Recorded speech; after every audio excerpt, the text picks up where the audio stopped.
Bismillahirrahmanirrahim. Assalamualaikum warahmatullahi wabarakatuh. Alhamdulillah rabbil alamin.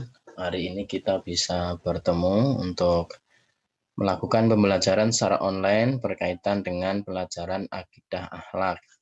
Untuk kali ini kita akan membahas tentang bab 1 berkaitan dengan Al-Quran dan keistimewaannya. Untuk pertemuan kali ini kita akan membahas materi yang pertama, yaitu tentang sejarah Al-Quran pada halaman 8.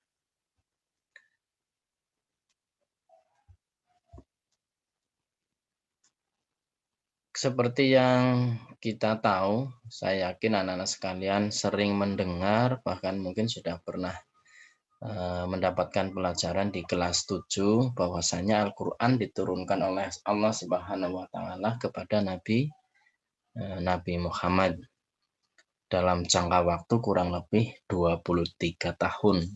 Sangat sangat lama ya, 23 tahun melalui perantara atau disampaikan secara langsung oleh malaikat Jibril.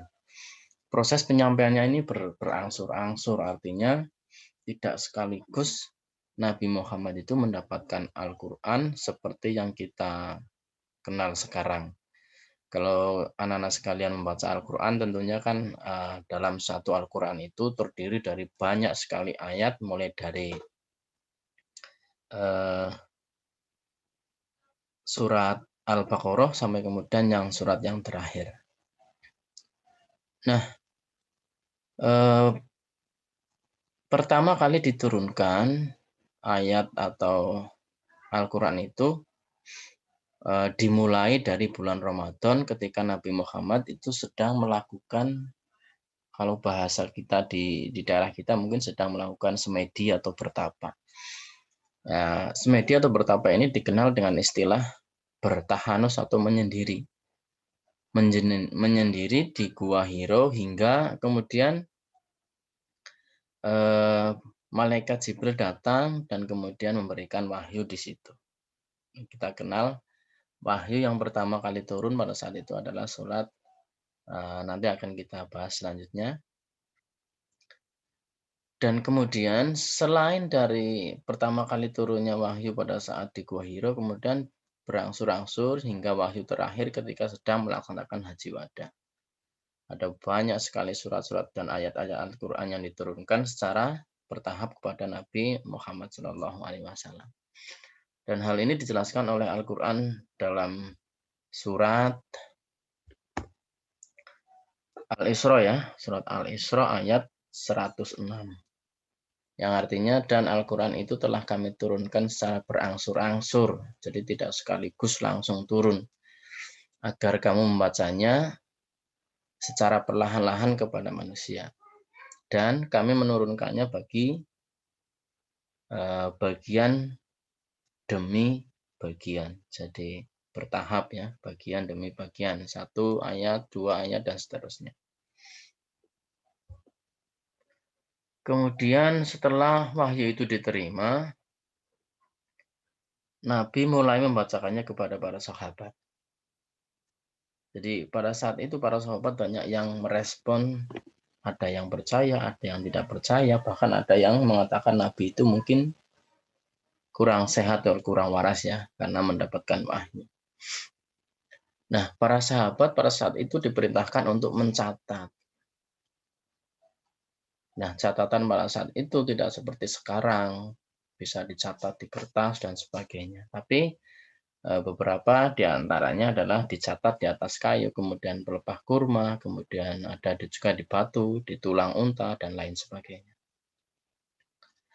Nah, di antara para sahabat yang ditunjuk oleh Nabi dan ditetapkan oleh beliau sebagai pencatat wahyu yaitu Abu Bakar, kemudian Umar bin Khattab, Utsman bin Affan, Ali bin Abi Thalib, Muawiyah, Said bin Sabit, Ubay bin Ka'ab, Khalid bin Walid, dan Sabit bin Qais. Dalam turunnya Al-Quran dibagi menjadi 2 periode, yaitu periode Mekah dan periode Madinah. Yang pertama ini periodisasi turunnya Al-Quran.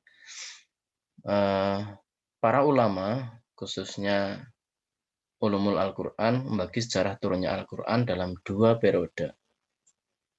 Jadi ada juga yang mengatakan periode sebelum hijrah dan juga periode sesudah hijrah. Ayat-ayat yang turun pada periode pertama dinamai ayat-ayat Makkiyah karena diturunkan di kota Mekah. Dan kemudian ayat-ayat yang turun pada periode kedua dinamai ayat-ayat Madinah. Ini karena turunnya di kota Madinah. Kemudian periode Makkiyah atau periode Mekah, yaitu ayat-ayat yang turun sebelum Nabi Muhammad SAW melanjutkan hijrah ke Madinah. Ini jumlahnya sekitar 86 surat, diturunkan selama 12 tahun 5 bulan. Wahyu yang pertama kali diturunkan pada tanggal 17 Ramadan, atau yang kita kenal biasanya nuzul Quran ya, di daerah kita. Di Gua Hiro, seperti yang tadi awal saya sampaikan, ketika Nabi sedang bertapa atau bertahanus ya, pada saat ayatnya yang diturunkan pada saat itu hanya 1-5 ayat surat Al-Alaq, Iqra bismi rabbikal ladzi khalaq, dan seterusnya ya. Bacalah dengan menyebut nama Tuhanku yang menciptakan. Dia telah menciptakan manusia dari segumpal darah. Kemudian bacalah, dan Tuhanmu lah yang maha pemurah, yang mengajar, yaitu manusia, dengan perantara kalam. Dia mengajar kepada manusia apa yang tidak diketahui. Selanjutnya, pada periode Makkiyah. Pada periode Makkiyah ini telah menimbulkan banyak sekali reaksi di kalangan masyarakat Arab ketika itu. Reaksi-reaksi yang muncul sangat nyata dalam 3 hal pokok. Yang pertama, segolongan kecil dari mereka menerima dengan baik ajaran Al-Quran. Jadi hanya segolongan kecil saja yang menerima. Kemudian yang kedua, sebagian besar dari masyarakat tersebut menolak. Bahkan tidak sedikit yang karena kebodohan mereka merasa tertegun, kemudian mempertahankan adat istiadat dan tradisi mereka, nenek moyang mereka, dan atau karena adanya maksud-maksud tertentu dari satu golongan yang digambarkan oleh Abu Sufyan dalam perkataannya, kalau sekiranya Bani Hasyim memperoleh kemuliaan apalagi yang tinggal untuk kami. Jadi banyak sekali yang tidak percaya. Kemudian yang tiga, dakwah Al-Quran mulai melebar melampaui berbagai macam daerah, kemudian melampaui perbatasan Makkah menuju daerah-daerah dan sekitarnya. Yang kedua, periode Madinah. Nah, periode Madinah ini ayat Al-Quran yang turun sesudah Nabi Muhammad SAW melanjutkan hijrah ke Madinah. Berjumlah 28 surat, turun selama 9 tahun 9 bulan. Selama masa periode ini, dakwah Al-Quran telah dapat mewujudkan sesuai harapan, prestasi besar, kemudian banyak sekali penganut-penganutnya telah dapat hidup bebas melaksanakan ajaran agama Islam.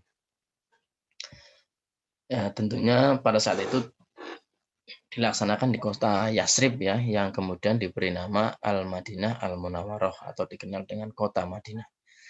Wahyu yang terakhir diturunkan kepada Nabi yaitu surat Al-Maidah ayat 3. Nah, ini kita bisa dicari atau dibaca ya, yang artinya pada hari ini telah kusempurnakan untuk kamu agamamu dan telah kucukupkan bagimu nikmatku dan telah kuridhoi Islam itu jadi agamamu.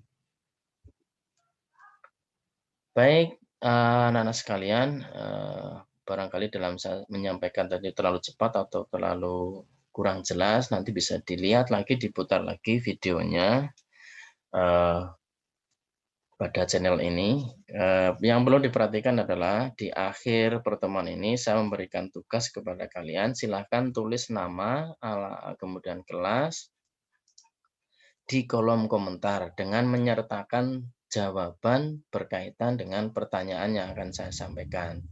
Pertanyaannya adalah, ada berapa periode turunnya Al-Quran yang disampaikan kepada Nabi Muhammad SAW. Saya ulangi, ada berapa periode turunnya Al-Quran yang disampaikan kepada Nabi Muhammad SAW. Kalau kemudian jawaban ditulis disertai nama dan kelas dan dijelaskan. Kalau ada 5 ya 5 dijelaskan apa saja. Kalau ada 10 ya 10 dijelaskan apa saja. Itu yang dapat saya sampaikan untuk pertemuan kita hari ini. Selanjutnya nanti kita bisa bertemu lagi dalam pembelajaran di pertemuan yang akan datang yang akan membahas materi tentang sejarah pembukaan Al-Quran pada halaman 10. Masih berkaitan dengan buku akidah kelas 8. Demikian yang dapat saya sampaikan, kurang lebihnya mohon maaf. Assalamualaikum warahmatullahi wabarakatuh.